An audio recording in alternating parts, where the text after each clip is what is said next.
Good morning. It's Tuesday, December 2nd, 2014. This is your morning edition on I-24 News. Coming up later today, is Israel heading to early elections? A late-night meeting between Netanyahu and Finance Minister Lapid ends at odds and suggests there is no other way for the country but early ballots.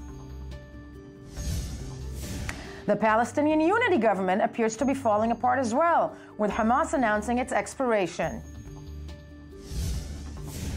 And later on the show, a little optimism. We'll take a look into a surprising project that connects Israelis and Iranians.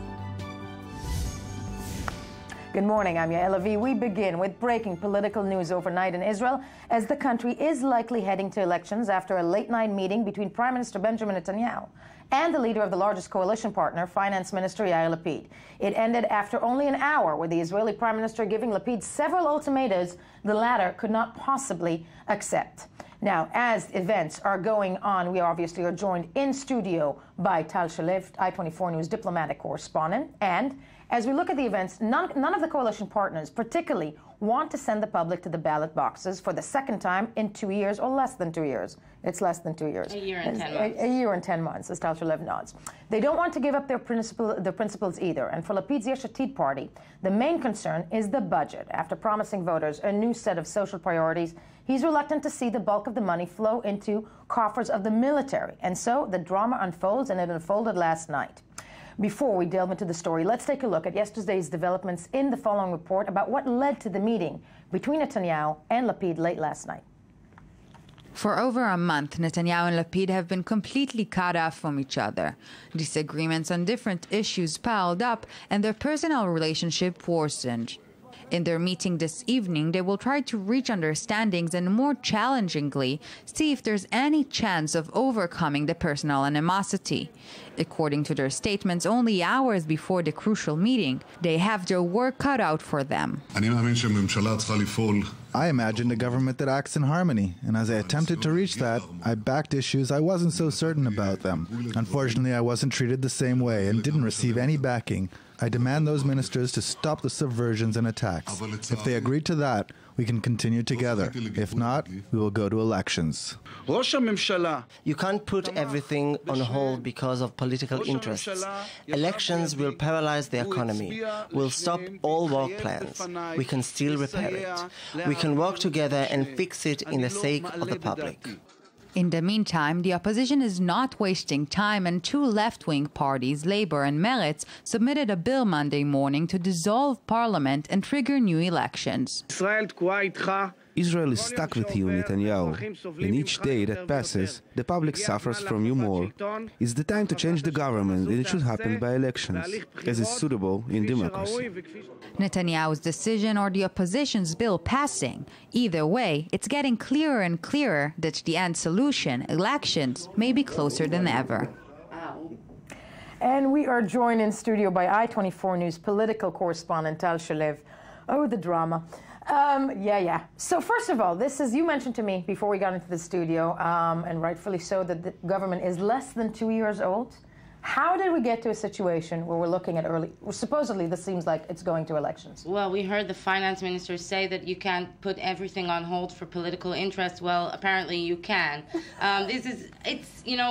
When it's the day after this big drama, so we can look back and reflect. So the fact is that the signs have been here for months. The signs since the end of Operation Protective Edge, 2 weeks after the end of Operation Protective Edge, Netanyahu gives an interview to Channel 2 News, says that he doesn't really like the flagship bill of Yair Lapid, the zero VAT bill, something that Lapid has been promoting. This is his main election promise. His platform, basically. It was his platform. One of his platforms, one of his main issues on the agenda. And Netanyahu says, well, I don't really agree with it. That's the finance minister's initiative. I'm not into it. And that was actually the first sign. Since then, almost every week they have had some disagreement. Nothing is moving forward. We've had a variety of very controversial bills. I'll just name a few. A conversion bill that was controversial, Israel Hayom bill, legislation, and the latest and most recent is, of course, the nationality bill. And at the same time, the budget is stuck. Netanyahu, the coalition has not agreed in the Knesset, in the parliament. The cabinet already approved the budget. But inside the parliament, the coalition has been playing games, sticking making reforms one of each other. Nothing has been moving on. And in this environment, Netanyahu has become very, very suspicious of his coalition partners. Two things added to that. The first thing was a few weeks ago, one of Lapid's senior advisors says, probably in just a side comment to one of Netanyahu's senior advisors, he said, we have an alternative coalition if we want. So Netanyahu starts to be suspicious that Lapid is actually planning a putsch. Then on Saturday, Lapid gives an appearance, and a public appearance. He slams Netanyahu, and Netanyahu was apparently very much insulted and lost complete trust. What was said in that speech Lapid gave on Saturday? Lapid blamed Netanyahu for that the coalition, he actually said the truth, that the coalition is stuck because of Netanyahu's political interest, but the same can be said about Lapid too. That's basically what happened. But yesterday, and speculations of early elections have been running through the system in the past few weeks, in very high profile. Yesterday in the Knesset, suspense was high, a lot of questions, and we got a chance to speak to Tzipi Livni from the Hatnuah party, one of Netanyahu's other coalition partners, just before all the drama broke down. Let's take a look what she had to say to you. Are elections imminent at this point? Nobody knows. I mean, I'm going to have a meeting with Prime Minister Netanyahu tomorrow, and let's see. But there are only two options, as the Prime Minister said. One is to have elections and give the Israeli public the opportunity to choose between two completely different points of views and directions for the future of the State of Israel.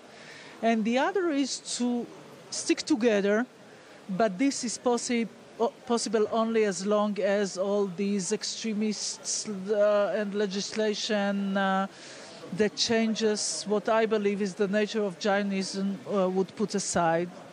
I believe that the role of leadership is to take a stand and to act against this ugly phenomena that raises its ugly head in different parts of Israel.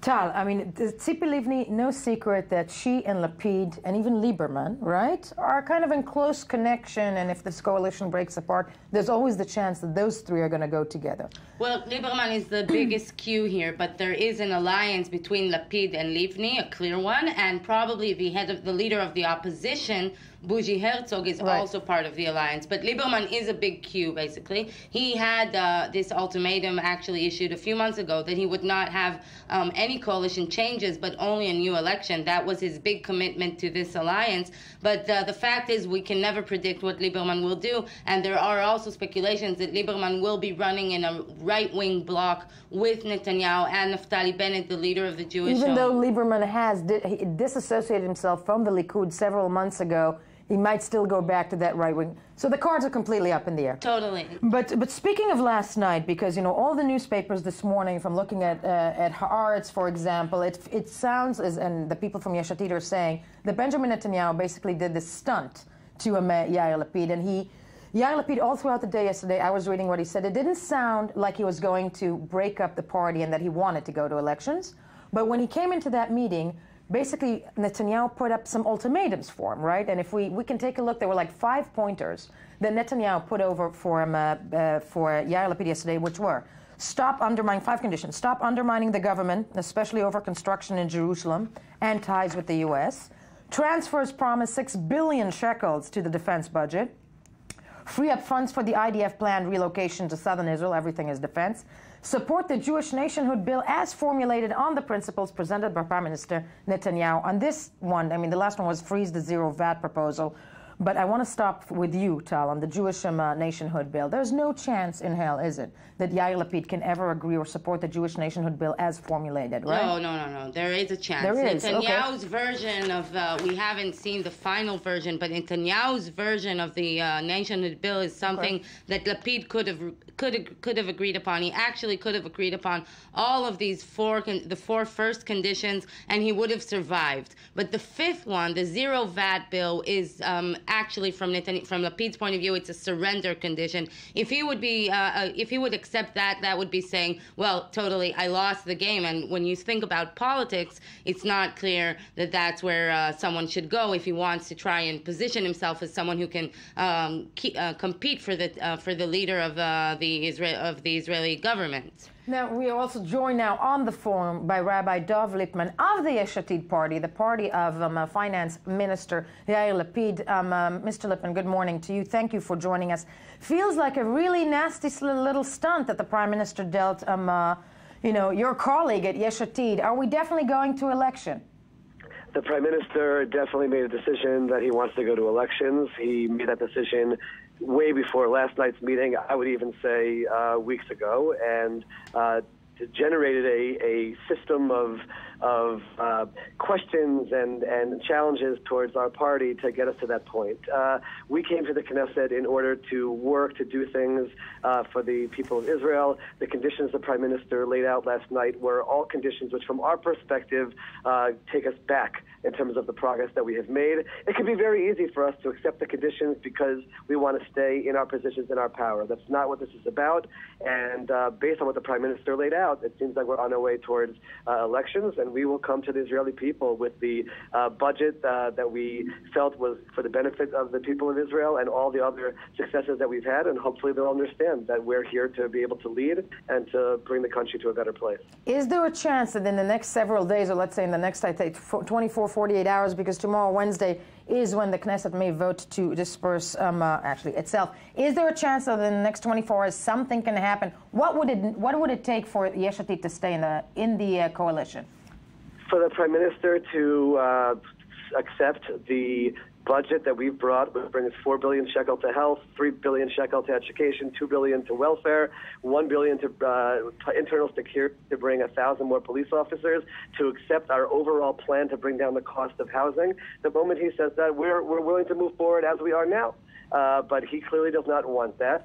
It's possible that maybe the Prime Minister will do some internal polling and realize that he made a mistake, and then he'll change his mind, because this is all about the Prime Minister trying to find a way to stay in power. It's also important for everyone who's watching to understand there is progress that has been made, especially in terms of the Haredi, the ultra-Orthodox population, which doesn't get major headlines, in terms of them joining the workforce, in terms of having general education. The Prime Minister has made a decision to go to elections so he can bring the ultra-Orthodox parties into the coalition with him, and the deal will be to undo all the progress we have made in this realm. If that is the case, but a party like Shas yesterday announcing that it definitely actually will not join a coalition, so that's what we're looking at. Quick question to you also, Mr. Lipman, just finally, because Prime Minister Netanyahu yesterday tied the decision to build in Jerusalem as something that Yair Lapid, your boss in many ways, is opposing to, and that's one of the reasons that we're looking at the dismantling of early elections. I mean, politically, what is the agenda, do you think, that Prime Minister Netanyahu was pointing at your boss? Yair Lapid has been clear from the beginning that he is in favor of a unified Jerusalem. He talked about our return to Israel as being to the towers of David in Jerusalem and not the Israeli towers in Tel Aviv. He talked very openly about his love and connection to Jerusalem. His criticism in terms of the timing of various announcements that were made is a legitimate criticism. There's no policy that says you can never criticize a sitting prime minister. And by the way, it also helped us in terms of our relationship with the United States, as there was a minister in the government who was speaking in a reasonable manner and spoke about the importance of the relationship with the United States. There was never any attempt to undermine the Prime Minister. Minister Lapid, from the beginning, was supportive throughout the war, was supportive even during the prisoner release that the Prime Minister did, which we actually were not so thrilled with. We have been supportive of him openly. Criticism here and there is something which everyone is entitled to do. Let's remember, within the Likud, on a daily basis, they are criticizing the Prime Minister. So to suggest that we're going to elections because of Minister Lapid's policies about Jerusalem is, again, the Prime Minister just trying to find something to justify these elections, and I think that the Israeli electorate is smart enough to know that that's simply baseless. Lots of drama, but thank you so much for shedding some light on it, Minister Lipman of Yesh Atid. Thank you for joining us this morning. Thank you. Have a good day. Thank you. Tal Shalev, I-24 News diplomatic correspondent. When Rabbi Dov Lipman of Yesh Atid says, actually makes excuses for his boss, he was never actually undermining the Prime Minister, et cetera, but it seems to be so personal. I know politics is personal, but it seems to be very personal between those two, and correct me if I'm wrong, that the Prime Minister is almost actually really hurt.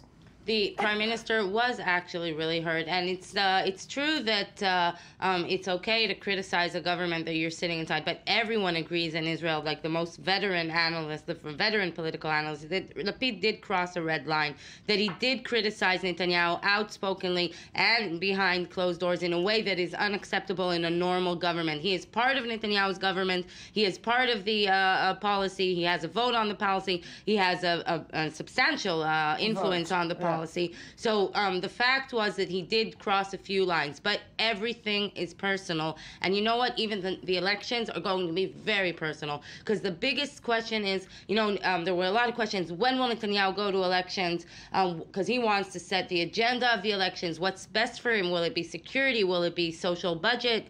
The fact is that this election is going to be, if I can predict here, it's going to be a Bibi election. It's going to be about Netanyahu. It's going to be about him, his leadership. It's going to be about other parties using the sentiment, some anti-Netanyahu sentiment inside the Israeli public. I remind you that the Israeli public has had a lot of years of Netanyahu already, that is something that many parties are going to play upon. And another thing that's personal is that we're going to have newcomers.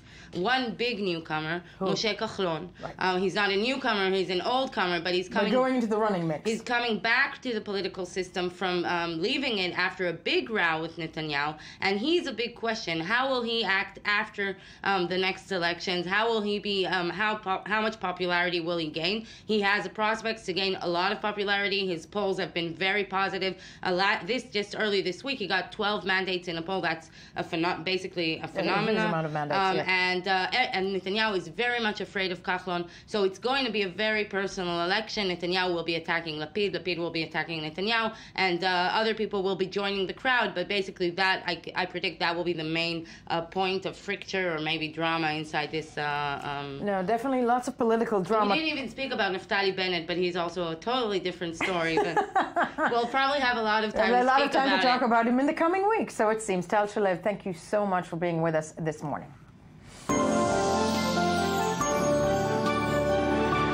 It is a political morning. Moving on to political developments in the Palestinian Authority. Palestinians find themselves in the middle of a major political impasse. Yesterday, Hamas announced that the 6-month mandate of the unity government that was established over the summer has expired. Speaking at a press conference, the group spokesperson Sami Abu Zuhri said any future unity government would have to be reached through national dialogue and consensus. The announcement came as news for Fatah, whose spokesman quickly responded by denying that the agreement was limited by time. So, joining me now in studio is former Palestinian Minister Ashraf al-Ajami. Good morning to you. Good morning. Thank you for being with us this morning. And let's take a look at the following report to give us some background on the shaky relationship between the two main Palestinian factions, Fatah and Hamas, almost like in the Israeli government. Let's take a look. The Palestinian unity government between Hamas and Fatah has always been wobbly, but now it appears that the sides can no longer even agree on whether or not it exists. On Sunday, Hamas spokesman Sami Abu Zuhri announced that the 6-month mandate of the unity government, agreed on in April and established in June, had ended, and that only, quote, national dialogue and consensus could determine whether or not it can continue. Abu Zuhri's statements seemed to blindside Hamas's partners in the West Bank, who responded shortly afterwards by saying that there was never any time limit to the deal. The exchange came as relations between the two main Palestinian factions are at a low point. Last month, Fatah blamed Hamas of being behind a series of explosions in Fatah officials' homes in Gaza. Hamas in turn accused Ramallah of not paying its 45,000 employees in Gaza and denounced it for arresting hundreds of the group's operatives in the West Bank. Until the signing of the unity government, Hamas ran its own government in Gaza, but since then responsibility for the strip has at least formally been handed over to the Palestinian Authority. Relations between the two groups began plummeting shortly after the ink dried on their deal, which itself took 7 years to reach. The Palestinian Prime Minister only visited Gaza for the first time after Operation Protective Edge. On Saturday, Palestinian President Mahmoud Abbas claimed that he has proof that Israel and Hamas have been holding secret negotiations, suggesting it was easier for Jerusalem to negotiate with Hamas than with him. The falling out of the sides bodes ill for hopes of speedy Gaza reconstruction, and delivery on the promise of elections is nowhere in sight. So we're joined in studio by Ashraf al-Ajami, former Palestinian minister at the Palestinian Authority. On the phone, we're going to have with us Dimitri Dilani, current member of the Fatah Revolutionary Council. Thank you for being with us, Dimitri. I'm going to go to Ashraf first. Okay, here's my question to you, because it sounds a little bit like the Israeli government. One side says one thing, the other side says another. We were supposed to speak also with Razi Hamad from Gaza. He's a spokesperson for Hamas, sadly not picking up the phone this morning. But, question to you, is this it? Is the unity over, do you think? I think there is a crisis also between the two factions, Fatah and Hamas. President Mahmoud Abbas accused Hamas of acting against him. Even after the establishing of this government, the kidnapping of the three settlers in Hebron and the killing them after that was act against the President Mahmoud Abbas, act that aims to destabilize, produce chaos in the West Bank, and after that what the Palestinian security services discovered that there are a group of Hamas militant people who wanted to do some acts against the Palestinian Authority. And after that, the obstacles that Hamas put in front of the unity government in Gaza Strip, especially they didn't allow them to control the borders and to allow the so I'm asking, I'm glad that you're raising Gaza, because, and Dimitri Dilani, actually, this is to you, on the phone with us. Yesterday I read that Mahmoud Abbas gave a statement saying that he supports, actually, the Egyptians' building of a buffer zone. Buffer zone is putting it mildly, it's a huge gutting, of a buffer zone between Gaza and Egypt, which clearly anybody in Gaza doesn't want to see. So first of all, I mean, is this a statement that comes to wag a finger at Hamas and say, okay, I'm with Egypt on that buffer zone? And is this unity government over? Because Hamas says it is, Fatah says it isn't. What's going on? Well, the reconciliation government, it's not a unity government. There are no members of Hamas in it. The reconciliation government will continue. Its mandate, according to the agreement with Hamas, would last at least 6 months, and it doesn't give it an end term. It gives it just a minimum time. The minimum time has passed. As far as our relationship with Egypt, the buffer zone is on Egyptian soil. It's on sovereign Egyptian soil. It's not infringing on our land. So we look at it as it is Egyptian need. They're paying for it from Egyptian money on Egyptian land. Of course, but Dimitri, I'm so sorry to stop you, but it's something that people in Gaza and the Hamas administration in Gaza, and we have to call it an administration, it's something that Hamas doesn't want to see. It's this buffer zone. So my question... Hamas does not want to see it because it regulates the relationship between that part of the Palestinian state and Egypt, something that Hamas doesn't want, because simply Hamas thrives on chaos. And regulating the relationship and the passage through Rafah crossing border point is something important for us as Palestinians, for the people of Gaza, and for Egypt. The only people that would pay for that are Hamas, because simply they have made tons of money using these tunnels to smuggle goods and products into Gaza, by this damaging the Egyptian economy and making money and creating the 1,800 millionaires of Hamas that President Mahmoud Abbas spoke about. So they have a vested interest, economic interest, as Hamas and as individuals within its ranks, to keep those tunnels running. That's a smuggling scheme. It's a big money-making machine for them. And for the buffer zone, what the buffer zone would do is simply cut that off. And given the economic siege on Hamas from a lot of Arab countries, from the world, and making it harder for them to make money. It's a valid point. I mean, it's a valid point, Dimitri, but watch it, because you almost sound like somebody in the Israeli cabinet. I mean, it clearly would stop the tunnels. That said, and Ashraf, I'm going to start with you really quickly. Listening to all of this, and it's true, it's a reconciliation, and thank you for correcting me, Dimitri, it's not a unity. That said, with all these animosities and Hamas basically fighting to keep control of the Gaza Strip, that's what it feels like to me, and correct me if I'm wrong. Do you think it is even possible for those two factions to sit together in a government, which will be the only thing, to lead in a unified form the Palestinian people. The problem with President Mahmoud Abbas that Hamas movement doesn't want to give up ruling Gaza. Even if they will establish a new government, if it is unity or any kind of governments, Hamas will keep ruling Gaza by force. This is the very important aspect for the President Mahmoud Abbas. He can't agree or accept this principle of Hamas behavior. And so what they wanted to return back to Gaza Strip through this reconciliation government and gradually to control Gaza as a Palestinian United Authority. But Hamas doesn't want to give them the President kind of control in Gaza. Really quickly to you, Dimitri, we've got a minute left. The idea that was floating that, maybe, I think it was Al-Sisi who said several days ago that he has no problem sending in help, military help into Gaza in the event that it's needed. But that's something that the Palestinian Authority will not agree to, will it? Well, he said help. That means somebody got to request it. It's not going to be imposed. And the only legitimate party that would request that is the Palestinian National Authority. I think the Palestinian National Authority is very far from requesting something like that.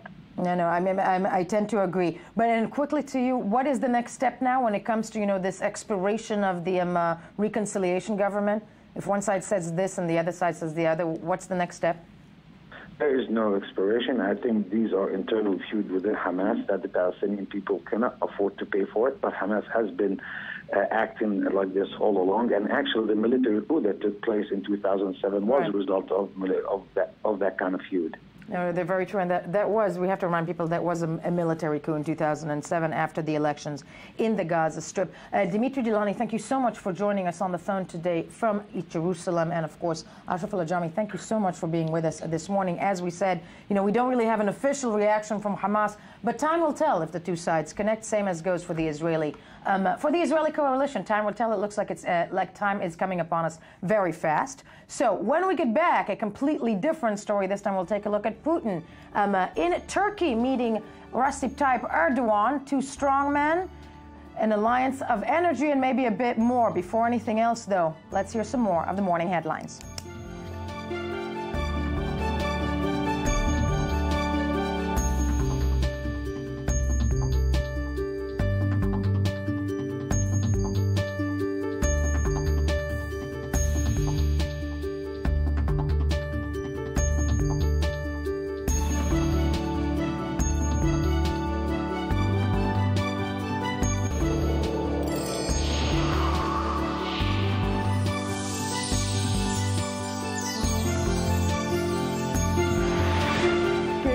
I-24 News Morning Edition, the place you should join us on this December 2nd. It's always a spiel. And Tony Grant is the man who famously and rightfully so said to me that December is always a drag. It's just like a slow run up to Christmas, which actually is a good thing. It's a good thing. It's a good thing, but you feel like the year is ending. And Tony Grant's here to discuss the news you missed while scanning the headlines. Yeah, well, here's a headline that dropped last night, kind of late. Interesting stuff from Reuters saying that Iran is to turn uranium into reactor fuel under extended deal, according to a source. Now, they don't name the source, but this is interesting because it's actually saying that during the first 4-month extension of the deal, I guess we can call it. That was signed when signed, that. Yeah, well, Iran actually did convert 25 kilograms of high-grade uranium into nuclear fuel, and now it's set to do an extra 5 kilograms of that a month, which actually is considered by this highly placed source to be a step in the right direction. So it's actually, and I'm guessing that the source is American from the context of the article. So interesting to see how that develops. No, very much so, as that's in the play. Yeah. Back over here, Haaretz, talking about an interview that Palestinian Authority President Abbas gave to an Egyptian newspaper.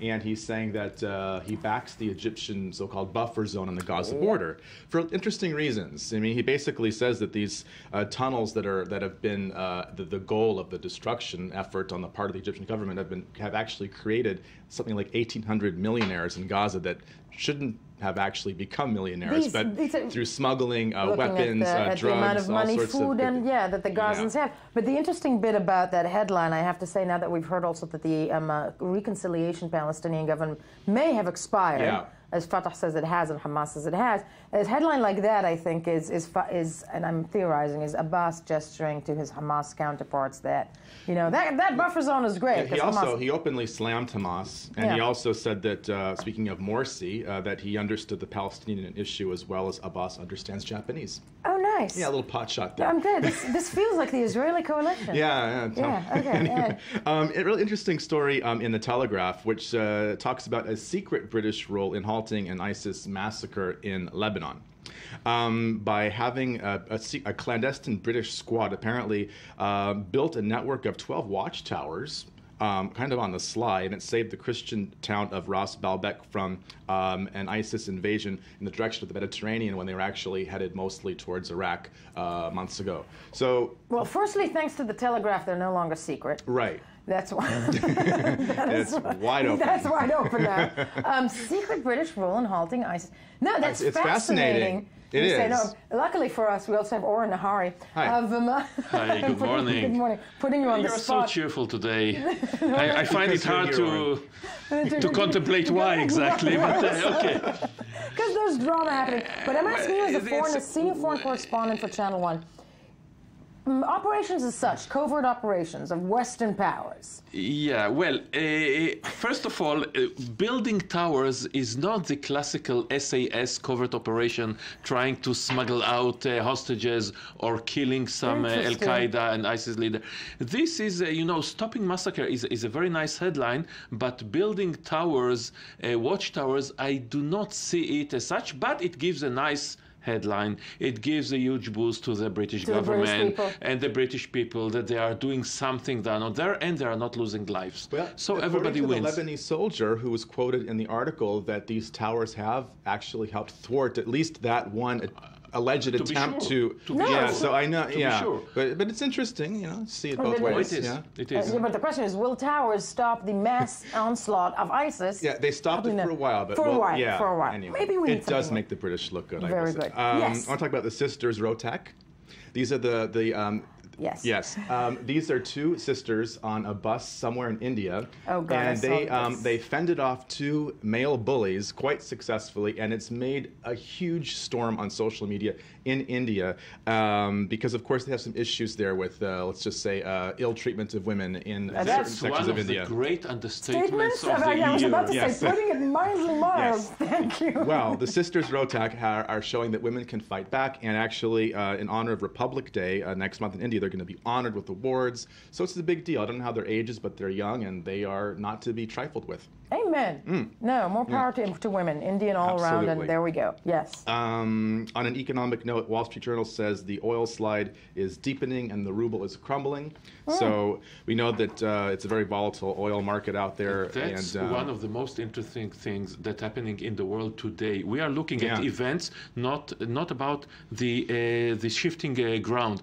When America is gaining, and it reached energy independence for the foreseeable future, and it's hurting Iran and Russia, first and foremost, two, I will not say of the closest friends of Obama and the United States. That's very, very interesting. And we'll talk about it in a minute. Also, an amazing preview. Saudi Arabia talking about possibly selling oil to Israel, too. I mean, this is, there's a lot of oil intrigue out there. So eventually that's the thing that may solve and sign alliances and shift the Middle East and countries around the world. Because it won't be yogurt. The Moscow Times talks about... Because then he comes out with, it won't be yogurt. Yeah, yogurt scandal in Russia. Danone is insulted by the accusation it's milking Russian peasants. Well, the Russian agricultural minister They sell milky there? No, let's not get into that. No, that's that pudding thing. No, they're saying that they water down their yogurt with bad milk. With vodka? With bad milk. If vodka, there wouldn't be any argument. There wouldn't be any argument, no. Danone insulted by accusation it's milking Russian peasants. the puns in that headline. Yes, no, they actually refer to their agricultural focused peasants in Russia. This is not a slam. We're not slamming it. But Danone, it has to do with sort of a tit for tat, Russian sanctions, sort of, backlash. Danone says they're insulted. Anyway, I think Greek yogurt's the best. Then we've got that. Tony, fabulous as always. Stick around because it's leading straight to the next segment. There we go. Okay.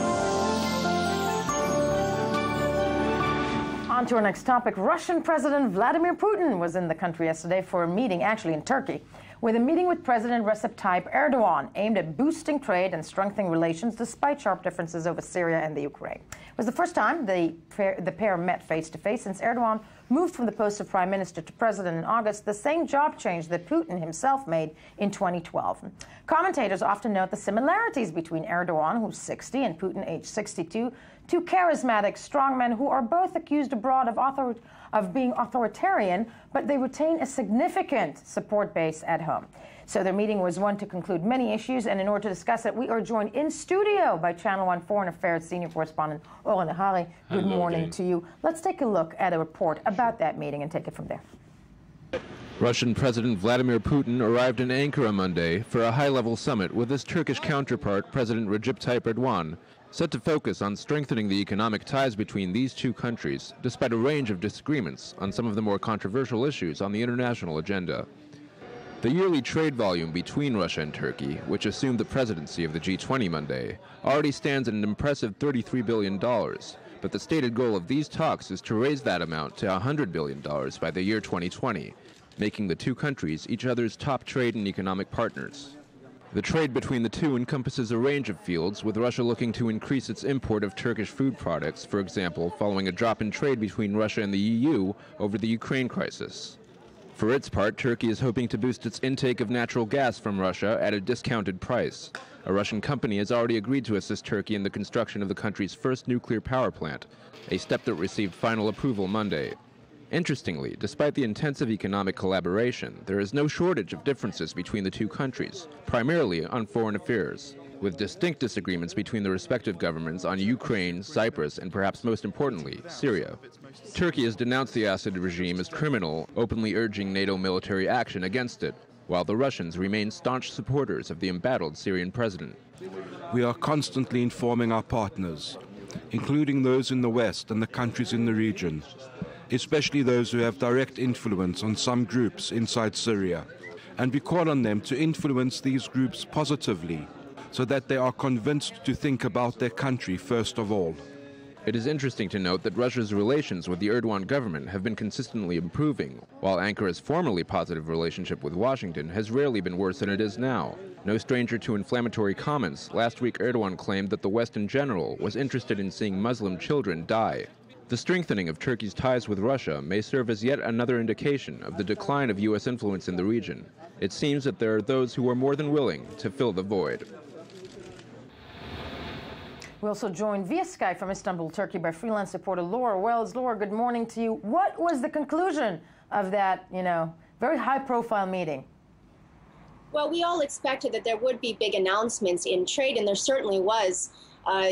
Even this nuclear plant, that's going to be a $20 billion project, and the South Stream pipeline, that's a $40 billion project. And Putin said that there will be income of that of 400 million euros a year. So certainly Turkey and Russia both have something to gain.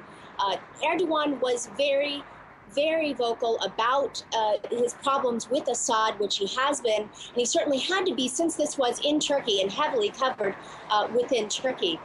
Putin was much more reserved, but this certainly is not an issue for Turkey in general. Some of its biggest trade partners it has major political differences with. That would be Germany, Russia, and Iran. They're very much at odds with Iran, and yet a lot of the corruption probe from December was about this gold for oil trade with Iran. This isn't going to stop Turkey, and this is a great opportunity for both of the countries as they see it. As they see it, definitely. Laura Wells, fabulous to have you on with us. We move to Oren Nahari. I was reading last night that shortly after, I think he came out of Turkey, Putin comes out with the meeting with Erdogan, decides to nix this Gazprom. Yeah. And I was wondering, I wanted to ask you, he nixes this big multi-billion-dollar project to run basically gas to southern Europe. And he comes with that announcement after he comes out of Turkey. Connection? Of course, connection. Okay. But first and foremost, we have to remember that this nixing of the $22 billion southern pipeline... It's kind of giving the finger to Southern Europe. Yeah, but it is a defeat for Putin. Energy, as we said, energy is a leverage. Okay. He wanted it to, and the West said that this was a thinly veiled plot by Putin to force more his energy on Southern Europe to make them more dependent on him, and they nix it because he saw that it cannot be done. That the great project of, and he continues it, of what is called the Euro-Asian project, that Russia is heading it with China, with Kazakhstan, with other countries, but it cannot be, at the moment, it's only an Asian project, because the West, even those countries that were closest to him, like Ukraine, like Moldova, they choose parties who want to be with the EU, not with Russia. Nobody picks Russia from his own free will. So we are left with Turkey, and Turkey is a regional power. It is a regional power. No, very true. And there are money involved, and there is gas, and there is oil, and there is energy. And by the way, nuclear energy as well is going to build I wanted to ask you about that, a nuclear plant in Turkey. Yes, a nuclear plant in Turkey. Well, for peaceful purposes, I'm sure it's going to be the announcement, but that would destabilize the region. But the meeting between these two, I want to ask you, can they reconcile the Assad differences? I mean, can that even be bridged? Well, some will be left over. I mean, both men are very, very well aware of history. And in the last half a millennia, Turkey and Russia fought at least a dozen times, and the entire wars were about the Russian. They want always hot water. They want the Mediterranean. They want to force the way, even take control of the Bosphorus and the Dardanelles. So again, it cannot be done. But these days, both are united in the hatred of the West. They're feeling that the West humiliates them, look upon them, is snotty towards them, put sanctions on Russia, and Erdogan, his project is to move away from the West, from the EU, towards neo-Ottoman times. So neo-Ottoman times, it will not mean that there'll be Turkish ships and Russian ships firing at each other on the Black Sea. But yes, they have their differences on one area, and they have some interests that are forging in other areas. It can happen all the time. I mean, we see it with Russia and China, that they have their own differences, and they are allies, and in other places. But the unification comes more strongly against the West in this case. So they can shift money, they can shift energy, they can forge alliances, up to the point where it comes to Syria, or even the Crimea. We have to remember that in Crimea there are Tatars. Tatars are the kinship of Turkey. They feel sort of obliged to at least voice concern, if not outright to protect them. The same way that Russia feels obliged to protect Russians living in the Baltics, in Ukraine, in other places. But as you said, it seems like the coalition of more, well, it seems to be working. Laura, really quickly to you, this is a meeting, actually, sadly, all the time we have, I'm sorry, people, a meeting that gave fruits to what both leaders wanted it to give fruit. That's what it looks like. Lovely. Laura Wells in Turkey, and of course, Oren Nahari in studio. Thank you for being with us. And when we get back, an Israeli website helps expose Israelis and Iranians to each other. It's an optimistic segment this morning. Stick around with us. If the leaders won't, then maybe World Wide Web will help us all. But first, though, let's hear some more of the morning headlines.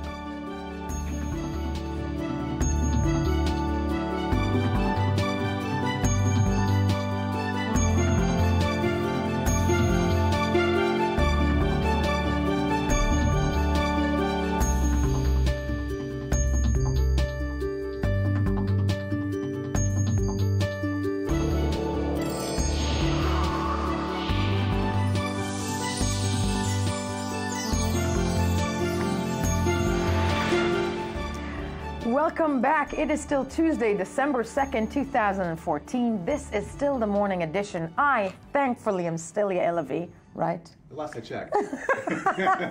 And thank you for staying with us. It's I-24 News Morning Edition, the place you should be, and I'll tell you why.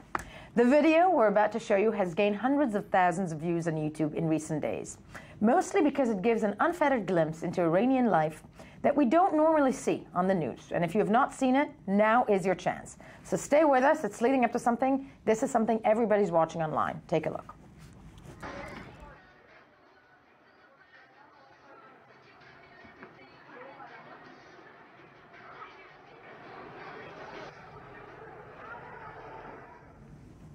Okay, this is essentially an Iranian lady, young lady, dancing on the subway. And with us, in the same spirit, we love to introduce you to the website, actually manager, owner of Tetel.com, written in Farsi language, that gives people in Iran a look at real-life stories from Israel. Nothing to do with the video, but I'll take you for that. First of all, let me give you your name, right? The founder joining us, your name being? Yeah, Yoni Shadmi. Yoni Shadmi, this website, Tetel. You saw that clip, I'm sure, and that didn't surprise you that much, right? Right. Just one thing, I'm the founder of Tetel. I'm not the manager, the owner. Okay, the owner founder. of Haifa University. Yeah, Tehran is a great railway system. Everybody tells me so, at least. What we do in Tetel is basically we create bridges between Israelis and Iranians, and we use culture to do it, culture and content and news. There's a lot of curiosity on both sides on what's going on.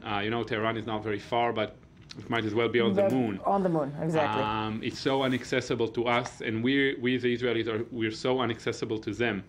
And what we do is we take a lot of content. At Tetel, they have a lot of content partners, big media organizations, and also a lot of independent bloggers, and we translate them every day to Farsi, and then the project basically distributes the content across Iranian social networks and websites, and the results are amazing. There are millions of page views. First of all, Tetel stands for what? Tehran, Haifa, Tel Aviv. Tehran, Haifa, Tel Aviv, which is like kind of the root of the main cities that don't connect right now, but do connect through you. Exactly. This started how long ago? 3 years ago. 3 years ago. 3 years ago, yeah. And again, there's millions of page views and hundreds of thousands of users. But you said something really interesting, taking all these blogs that are written in Hebrew, et cetera, distributing it through social media in Iran, right? Yeah. How do you do that? Because what we know in the Western world is that social media is not very allowed in Iran. Well, it's like many other things in Iran, it's technically illegal, but everybody does it. For example, Twitter is blocked in Iran, but... Right. Except for the leaders, yes. Yeah, but exactly. But the leaders have their own Twitter accounts. But again, everybody have their own Twitter accounts. There are, according to the Revolutionary Guard Corps, there are over 15 million Iranians on Facebook. So everybody uses it, and everybody, and for example, our website is blocked, but people go around it. Facebook is blocked, but people go around it. Right. And the Iranian regime knows it. It's part of the complex Iranian system of right and wrong, and what you can do and what you can't do. And when you distribute that, first let's touch on the website itself. Tetel, an amazing, I think, initiative. What are the most, if you can track it, what are the most read items that are translated from Hebrew into Farsi? What are the most viewed items in Iran? Well, Iranians have huge interest in the IDF, for example, in the military. It really interests them. Medical information. Go back to the IDF. How does it interest them? Well, IDF, it's a sexy brand, IDF. The Israeli military is really interesting. It's young people doing work that is viewed by the entire world. It's chicks in uniform. And also, if you want, one of our popular articles was basically pictures and stories of female soldiers. But the discussions that ensued actually talked about feminism and the military in Iran versus the military in Israel, and the role of Iranian women in society. So it really steers. When you say discussion ensues, that's fascinating to me. It ensues between Iranians and themselves, or they connect also with Israelis through that website. They also connect with Israelis, especially Israelis that know how to write in Farsi. There's a huge community in Israel of basically Iranian Israelis, people who came from Iran and now live in Israel. So these two communities connect and talk with each other, and there's a lot of amazing things like that going on every day. And looking into the future, I think we're going to see more and more sort of joint projects and people walking across borders, even without our necessarily across digital borders or actual borders. Well, one of the things we did fairly early on in Tetel, we did a graffiti project where people did graffiti in Tel Aviv. I was part of that team, and also in a major city in Iran. I remember that. That was 3 years ago or something like that. Well, 2 years. And there was I love what did the graffiti say? No, there's the I Love Iran project. That's something else. Something else, unrelated. Not you. Okay. But it says no to war. This was during very heightened tensions between the countries. The No to War, and that went across. That was actually a huge success, wasn't it? Yeah, and that was sort of a test we did for ourselves of, like you said, can we go offline? Can we do sort of these things? Exactly. And we can, of course, we want to be super careful when it comes to the lives and security of the people over there. So we basically let them lead the way and whatever they're feeling comfortable How with. are you being careful with that? I mean, that's also the million-dollar question, because it would be very dangerous, I'm sure, if somebody, even though people are doing it, is found out to be communicating digitally online with Israelis, no? Yeah.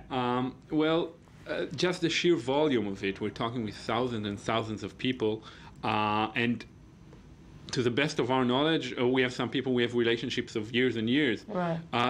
They're okay. Again, we need to understand that Iran is not North Korea. It's not like a country where you can't do anything, where you can't log on. I'm so glad you said it, because I think that's a misperception Exactly. that many, many people have, that everybody looking at the video that we saw of the girl dancing on the subway, and I saw statements on Facebook from my American friends of, oh my God, she's going to die.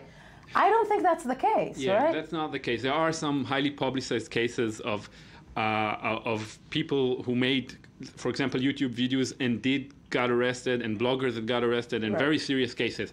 But on the whole, the Iranian systems know how to be very flexible, or it wouldn't survive. We're seeing all around the Middle East how sort of dictatorship falls and regime changes. It's not happening in Iran because the Iranian regime knows how to be flexible, knows when to press certain charges and when to let things be, even if they're not technically legal. Right. But you started saying that you're protecting them by, in what ways? Well, we do try to communicate safely. We use all sorts of tools that maybe we shouldn't talk about, but we love that. We don't have we don't have the illusion. We're not sort of a clandestine project. We are out there, and again, the experience shows that there's huge interest in the Iranian side, and that people can do it without being punished.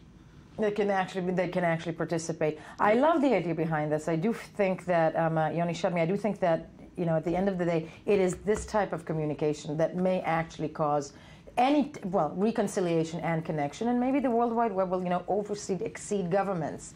God, I'm being so optimistic this morning. Yeah, I'll take it down after, Okay, and this is the time. Yoni Shadmi, first of all, stay with us in studio because we locked you in. Yeah, that's what we do. And wonderful project. The website is called Tetel, and that would be Tehran, Haifa, Tel Aviv. And hopefully one day we'll be able to make that trip, because now we can tell them, if we were to make that trip, we would tell people that they need to check into our show, I-24 News, in the morning, every time at this hour, because Tony Grant gives the web review, which is the real news of the day. Well, yes. it is newsy in a way, and I actually want to say, Yoni mentioned North Korea, and I'm going to start with North Korea because yes, Kim Jong-un is back in the news, and thank God. Yeah, well, not in the best way, but it's listen, look at this. North Korea revenge hacking may be behind this major Sony movie leak, according to report. The Brad Pitt thingy? Okay. Yeah, the whole shebang. I mean, this is a few days ago, of course, Sony Studios in Hollywood was basically were hacked, and some 5 movies in progress or out in theaters were leaked onto the internet. Fury is one, a remake of Annie. I don't know who would want to watch that, but yeah, so gajillions of downloads, and now apparently not only Sony, but United States federal authorities are investigating a possible North Korean connection. Why? Because I guess Sony's behind this upcoming Seth Rogen, James Franco movie called The Interview, poster kind of on the right there, which involves, it's a comedy, but it involves sort of 2 guys tracking down Kim Jong-un, quite openly in the movie. And I don't think in North Korea they're taking a shine to that. But my thing with North Korea, and I have to say this is weird, because think about it. Come on, let's break this down and think about it. Do we really think that North Korean leader was like, let's get back at Sony? Yes. Okay. Yes, we're talking, small country. Yes, welcome, Yoni. This is our show. Yeah. I mean, what else has he got to do? I mean, we know he's got nuclear shenanigans. His foot was not so good, and he was at home in the hospital, so maybe that's what he's working on the national what airline I read about carriers this, though, is that I think 1 million people downloaded Fury after that, or were watching Fury online. And now Shia LaBeouf's going to get angry, so that's going to be a whole... We don't want that. Nobody wants that. Nobody wants that. Yes. But I think this is... it's interesting stuff. It's like a movie within a movie. To be. Within a movie, yes. Anyway, so also another Facebook flap has rocked the nation's capital, Washington, D.C., that is. This is the sort of a controversy over Elizabeth Loughton, who was the communications director until yesterday for a Republican congressman from Tennessee, who criticized Sasha and Malia Obama for being not quite classy enough at the Thanksgiving turkey pardon kind of thing. So she put us on Facebook. Come on, girls. Anyway, a firestorm against this woman for going after the first girls. And she actually, tendered her resignation apparently yesterday, succumbing to the pressure. And people are calling her, there she is on the bottom of the picture there, a cyberbully.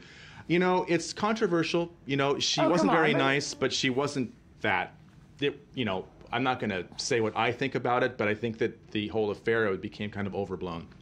Maybe. Although I have to say, don't go after the girls. Come on. No, that's true. Yeah, don't go after the girls. We could have gone after the twins, the Bush twins. We could have. We didn't. We didn't. And exactly. We could have gone after. I think what they should have gone after was the whole turkey pardon thing to begin with. Yeah, the turkey pardon thing is something that's so old. And stop pardoning the turkey. It's okay meat if you baste it enough. Yes. Scarlett Johansson. Your favorite. Yes. Well, apparently, according to sources, she was actually secretly married a couple of months ago. Yeah. Isn't it her third marriage? It may be, but this is the first marriage to a French guy, and that counts as like 6 marriages in one. Now, she's married to Romain Doriac, who, let's see, they met... Now we're going to find out who he is. Yeah, he's a French journalist or advertising kind of guru. I'm not really sure which is the most accurate way. They met through tattoo artist Fouzi Ouzk. Now, they met...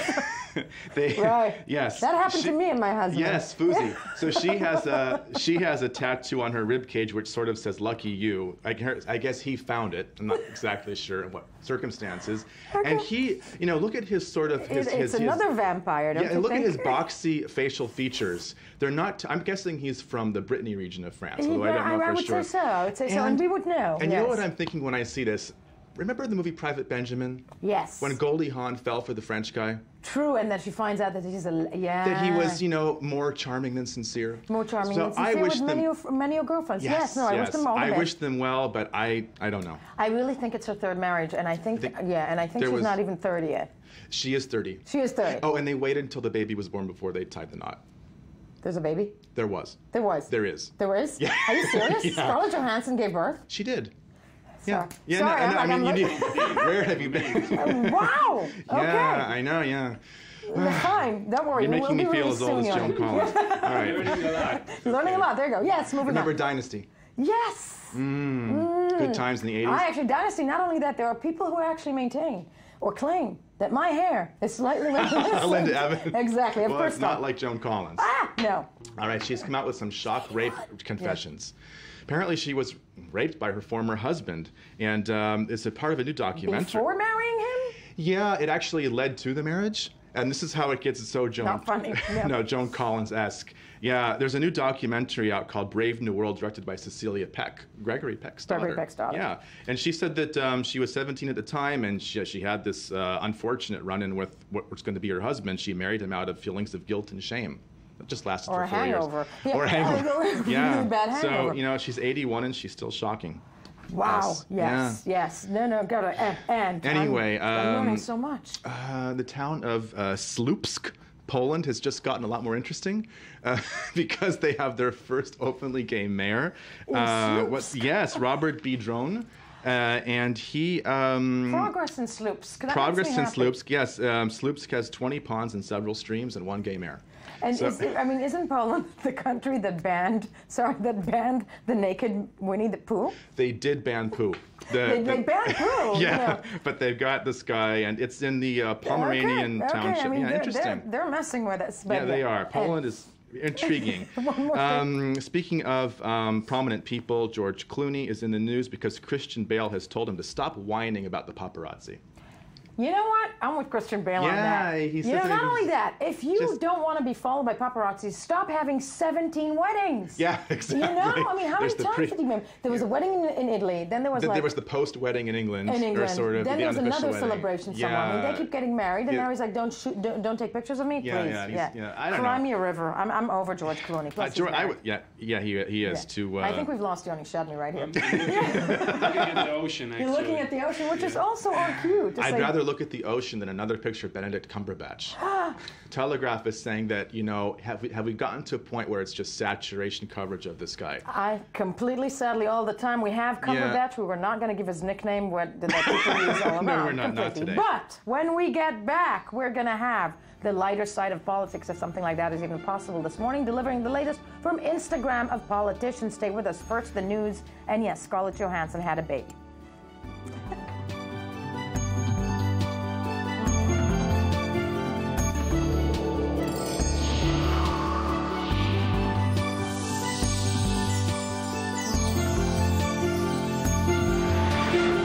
Good morning, I-24 News Morning Edition, the place you should be, because as you can see, I'm writing it as I go along. I am sitting in studio. It's the last half hour. It's a very exciting one, because all the real news happens now. So, with me is the editor, the chief editor of the Culture magazine, correct? Editor. Still. We don't want to step on any egos here. I just promoted you. Avery Rosensky, editor of the Culture magazine of I-24 News, with everything and anything you need to know in the culture world, which is actually the thing that determines our lives. Yeah, Shoot. you know, elections, who cares? Exactly. There's movie stars here, I've musicians. been first to say that I think if Brad Pitt would run for the Israeli prime ministership. Oh my God, that would be amazing. I got you excited. Yes. So yeah, over the weekend we got the news that 5 movies from Sony Pictures have been leaked online, and some of these movies are yet unreleased. So this is quite a problem for Sony. Especially in a time like this, I think December, the lead up to the holidays, to Christmas, is where all the big movies come out, because it's kind of the run up to the Oscars. Yeah, a lot of big budget stuff, right? Well, yeah, you know, it's an interesting sort of mix of movies, because we have Fury, which is the new Brad Pitt movie, or next prime minister. See how I did that? Yeah, okay. Fury, it's a movie that came out recently, but then you also have the remake of Annie, which is coming out. Stop on the remake of Annie. Why? No, really. You will find no answers here. Who needs a remake of Annie? Thank you. I don't need it, but it's already online if you want to watch it. So let's start from the beginning. Sony experienced a hack last month from a group of pirates calling themselves. They have a kind of a weird name. They call themselves. The Pirates Online, who have a name. Okay. They do have a name, which sort of shut down their computers. They had like skeletons on the screen, freaky stuff. It's like real hacking with what? With like a statement beforehand, watch out, we're hacking? No, they didn't. No statement. They released a statement afterwards that they've hacked them, and then these 5 movies were released online. Fury had the most success. It's been downloaded in the first 2 days of its release about 1.2 million times. Unique times. Yeah, wow. Okay. While Annie only had like 200,000 downloads. Yeah, really shocking. And no, they're thinking that it's because that family films are less targeted by online users. You know, the 15-year-old. Because you want to go with the family to go see the thing, or maybe because Annie should not have a remake. Yeah. Just saying. They're still saying it might have cost the Annie remake about $10 million. Wow. How much money do you think Fury lost in a release like that? Because Fury is a huge film. Fury is something that's supposed to generate tons of money, right? It's very hard to say, because this bites into the theatrical, but also to the home video release, which will be later, you know, because a lot of people just see it. But I think in movies that are pre-released, they also had movies, Mr. Turner, Still Alice, smaller movies. That also leaked online. Yeah. Okay. These movies, I'm also thinking in terms of word of mouth and reviews, because they can't control, you know, what's being said once it's out there. You know, I guess reviewers will try to stay away from it, but people, the people online, they hear these things. Dude, are you kidding? Next thing I'm going to do the second the show is over is go online and try and find the movie. That's my first reaction. But, you know, let's end this part on a conspiracy. Please. Sony is soon to be releasing the movie The Interview in which Seth With Rogen. Seth Rogen, and we think that it's the North Koreans who They did it? say that it's the North Koreans who Come did on. it. Some people say it's the North Koreans, in retaliation to this movie. I have the thing with North Korea, and I have to say I'm glad you put it out because also Tony mentioned it. They say that like Kim Jong-un is the one who's upset against Sony. I think that all the rumors we're hearing about North Korea, that he eats his child, and come on. You know what? He may be really upset about the remake of Annie. He may be really upset. About the remake of Annie. Maybe that's the thing. Rum pum pum, touche. I mean, if I were him, I'd be like Kim Jong-un. I'm sorry, Annie should not get a remake. Yeah. Terrible movie. Let's hack them. Okay. Yes. And what else? Okay. Moving on to another silent sabotage. A few days ago saw the release of the new album of Take That, Britain's Take That. Take That or came Robin? out yesterday. No, Oh, Take That. Who, or a Released boy an band. album, Yeah. Take That released a new album? Yes, they released a new album. They're still together? Take Yes. This is the first album since Robbie Williams left for the second time in 2012.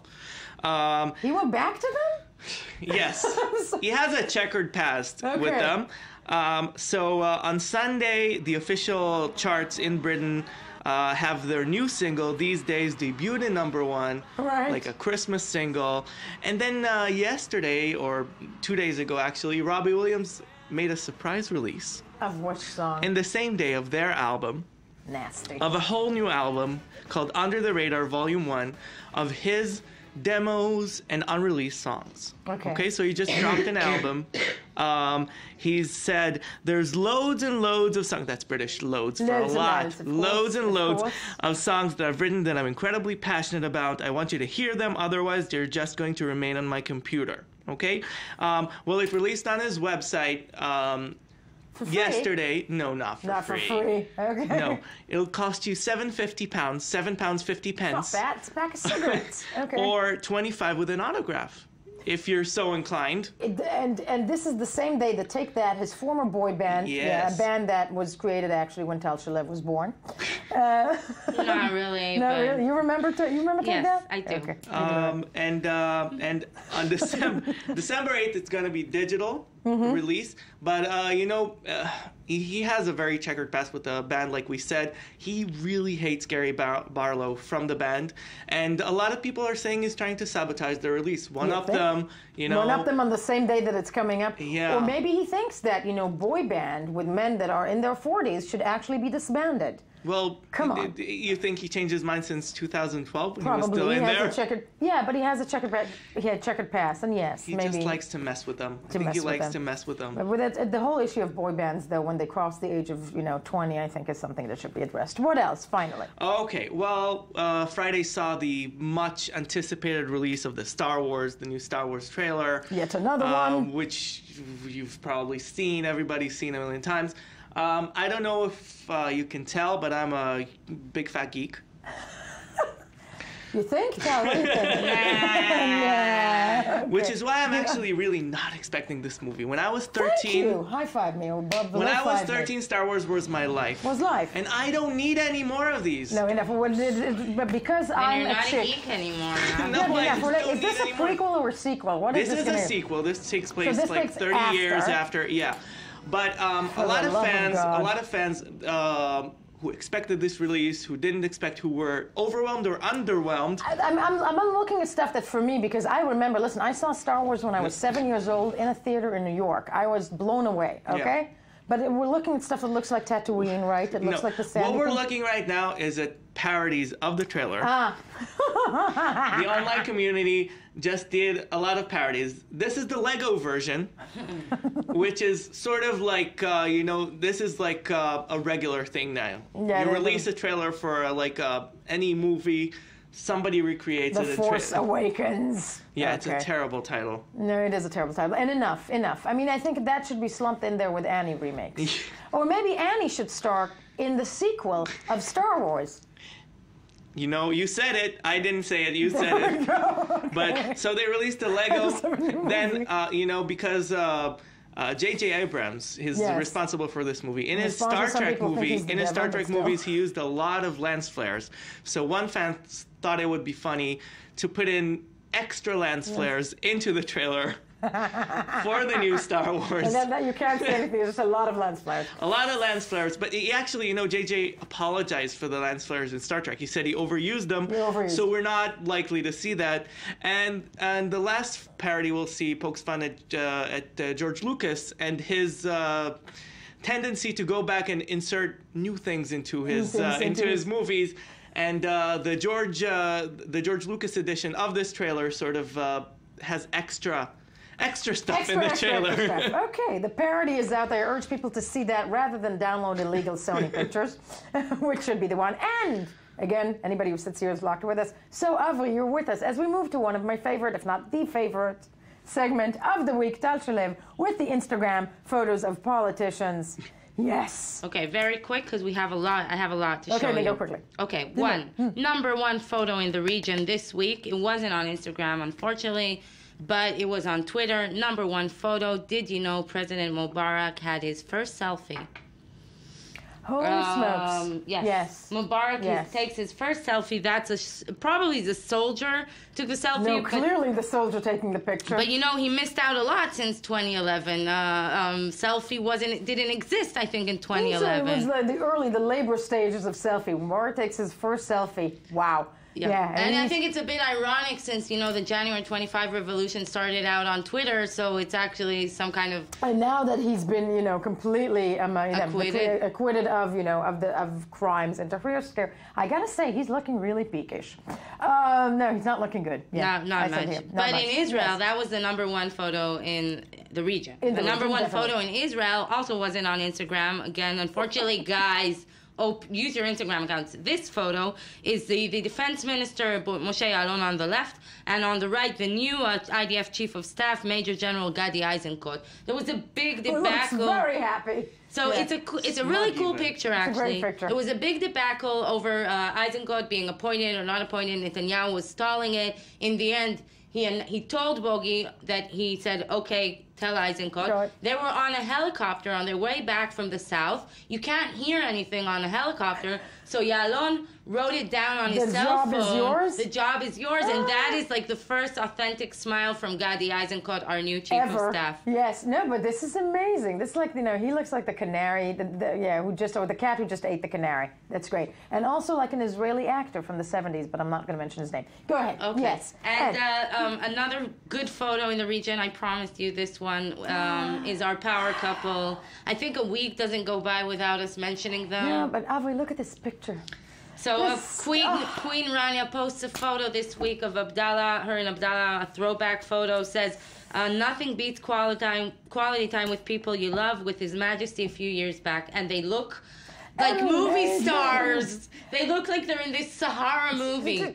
Listen, these, first of all, give the Middle East to Rania and her king. Yeah. Seriously, let them rule the region. You know what? We've said it here. I shouldn't be saying this as a journalist, but look at these people. They're gorgeous. You can sell the rights for this to a movie right now. Completely.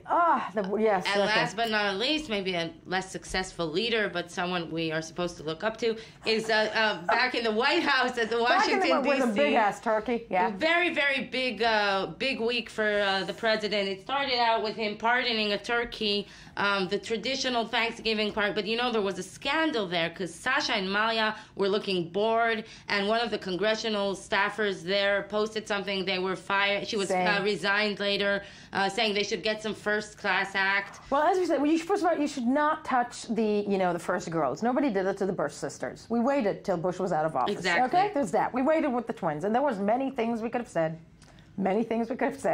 After Thanksgiving comes Christmas, and courtesy of the White House official photographer, Pete Souza, we get an inside look into the Oval Office. The Christmas tree was brought from Pennsylvania. It was already chosen weeks before. This year it's going to have digital ornaments, also Bo and Sunny. Like 3D ornaments and all kinds of technology. They're into innovation and stuff. Yeah. So we had that photo, and the White House account also posted a photo of George Washington overlooking the decorations. Oh, it's also Pete Souza. Yeah. Monitoring the Christmas decorations. He's got an expression of in the Oval Office. Yeah, nice. But then the big event of the week was on Saturday. It's a traditional small business week. We actually had this conversation last year. We can actually exactly the same thing. The president takes his two girls, Malia and Sasha. They go to a very small bookstore, independent bookstore, Politics and Prose. He picks out 17 books, and just keep the small business in business, okay? Some of them are for children, like Junie B. Jones and the Stupid Smelly Bus, or the sequel, Junie B. Jones and a Little Monkey Business. But he also took some grown-up reading material. Thank God for that. The Narrow Road to the Deep North by Richard Flanagan is the winner of the 2014 Man Booker Prize. It's about a surgeon at a Japanese prisoner of war camp. The Laughing Monsters by Dennis Johnson is a suspense novel about a NATO intelligence agent dealing with nuclear weapons. All the Light We Cannot See by Anthony Durr about occupied France in World War II. And a classic. He always has a classic. Yes. So it's Heart of Darkness by Joseph Conrad. He's going to read. I'm sure he read that in high school. But Heart of Darkness is good. By the way, that is the book, ladies and gentlemen, that Apocalypse Now is based on. Exactly. Yes. So that's it. And courtesy reading list for your next year. Oh, lovely. This is, from the White House people. They can't beat ISIS, but they do read. So we have this, sadly, all the time we have. Do not forget to check us on Facebook, Twitter, and, of course, check in tomorrow morning. I-24 News, the show you should start your morning with every single morning because we're watching. Thank you.